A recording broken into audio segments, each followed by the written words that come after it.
Welcome to my porch. Today we're going to do a special episode which we could call Off My Porch.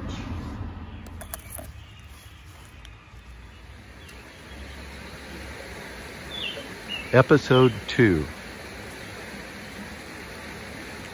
Keeping a nature sketchbook.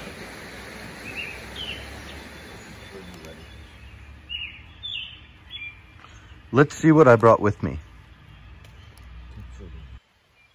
A sketchbook with drawing paper in it. That's paper that's sort of medium weight and good for pencils.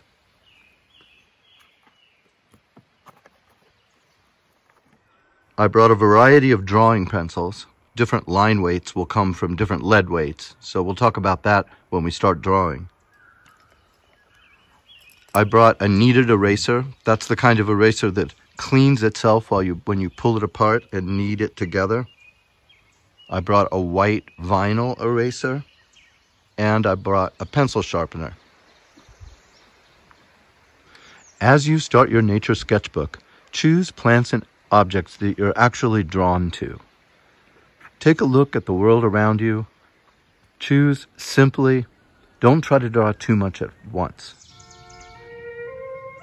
The objects around you will present themselves with contour lines, cross-contour lines, values light and dark.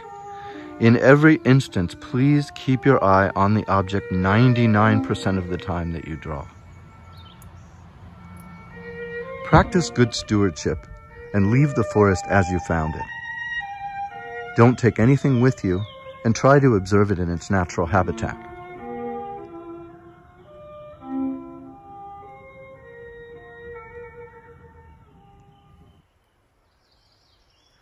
The first object that I'll draw today, I'm drawing a small fern, but a fern is a leafy plant.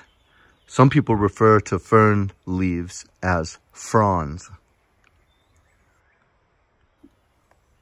The fronds of the fern make up its contour lines. So let's take a look at the outside edge. It's quite unique. You recognize a fern by this distinctive shape.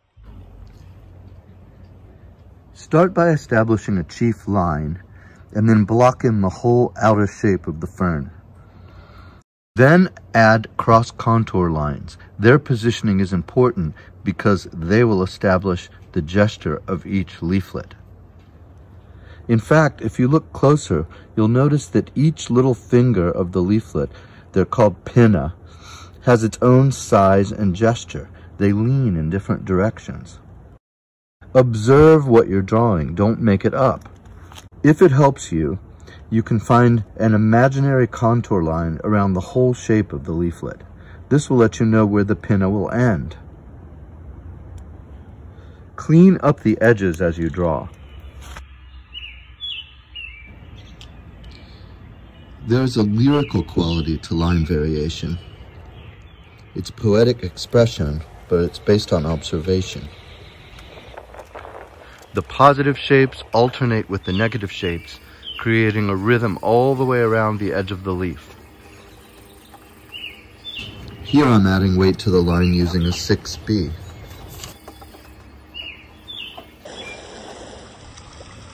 Let's look around. Look, it's a cave.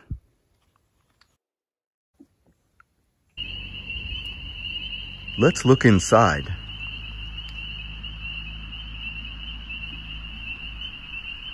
The Paleolithic people that made these images observed the natural world around them. They drew animals running and exhibiting natural gesture. Although the cave walls have no edges, like the pages in our sketchbook, The composition or the placement of shapes is a consideration for the Paleolithic artist.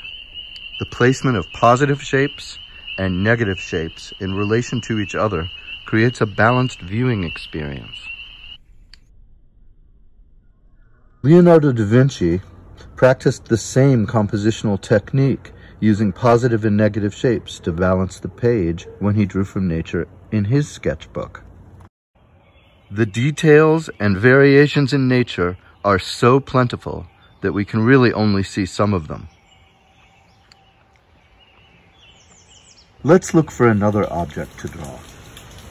This stick with the lichen on it looks interesting.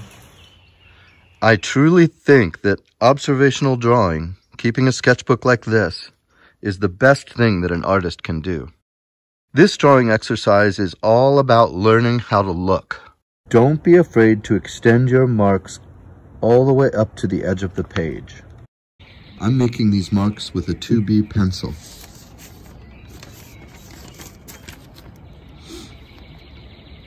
Even though I brought 5 different pencil weights with me, I can vary the line weight here with my 2B by pressing down harder or by slightly lifting while I draw. Now I'll start drawing the lichen as it grows around the surface of the bark. Notice how I'm already varying the line weight. Base those decisions on observation. The entire shape of the lichen should emphasize the shape of the branch under it. Follow your eye. Remember to keep your eye on the object 99% of the time that you're drawing. Now let's start looking for some dark shapes. I want to add value contrast to this drawing. This piece of lichen that is peeling off the back is in shadow. So let's darken that shape. Now it should look like it's on the other side of the stick, darker, out of the light. Continue looking for contour connections. Remember to emphasize the cylindrical shape of the stick. The curvy contours of the lichen are also the cross contours of the cylinder. Now separate the shape made by the darker bark against the lighter shape of the lichen. If you notice here, I've created a series of gray, black, and white shapes. Pull a little broken twig out of the side of the branch and give it some cross contour marks. Again, emphasizing a smaller cylinder. Always make your cross contour marks go in the direction of the growth patterns. The bottom edge takes on the bumpy texture of the lichen.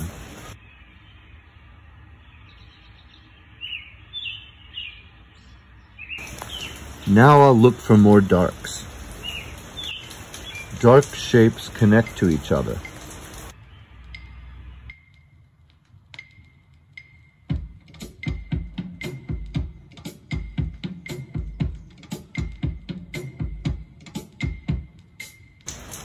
Again, draw with the grain.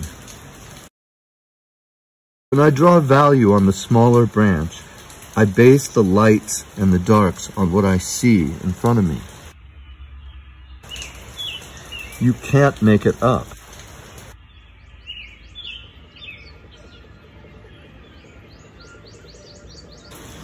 Now I'm going to add tiny cross contour marks on the lichen that imitate the growth pattern.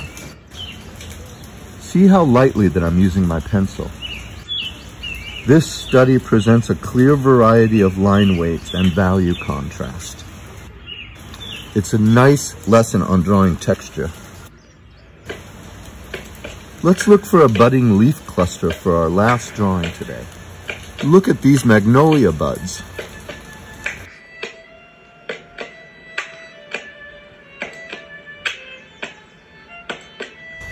It's late in the season for this wild geranium.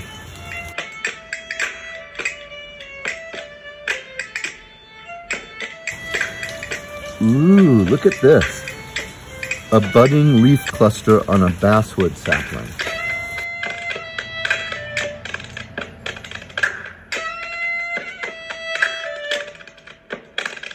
seek to balance your page. Pay attention to the way the leaf stems and the bud stems grow out of the main stem. How are they attached? Think about the placement of both the positive and the negative shapes. Correct the shape of the leaves. Reinforce the spine of the leaf as a cross-contour line. Really look at the direction of the veins. The edge of the leaf is serrated. That's another opportunity for pattern. More cross-contour. Very lightly.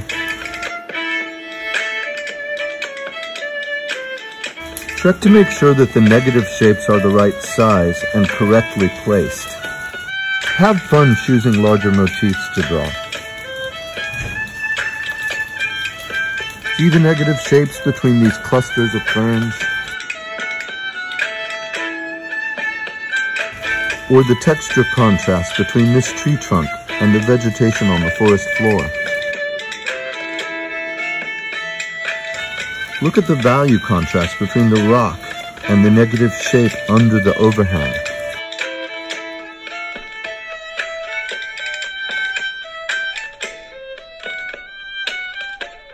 Whatever you choose to draw in your nature sketchbook, take the time to really look. You will be amazed at what you can see.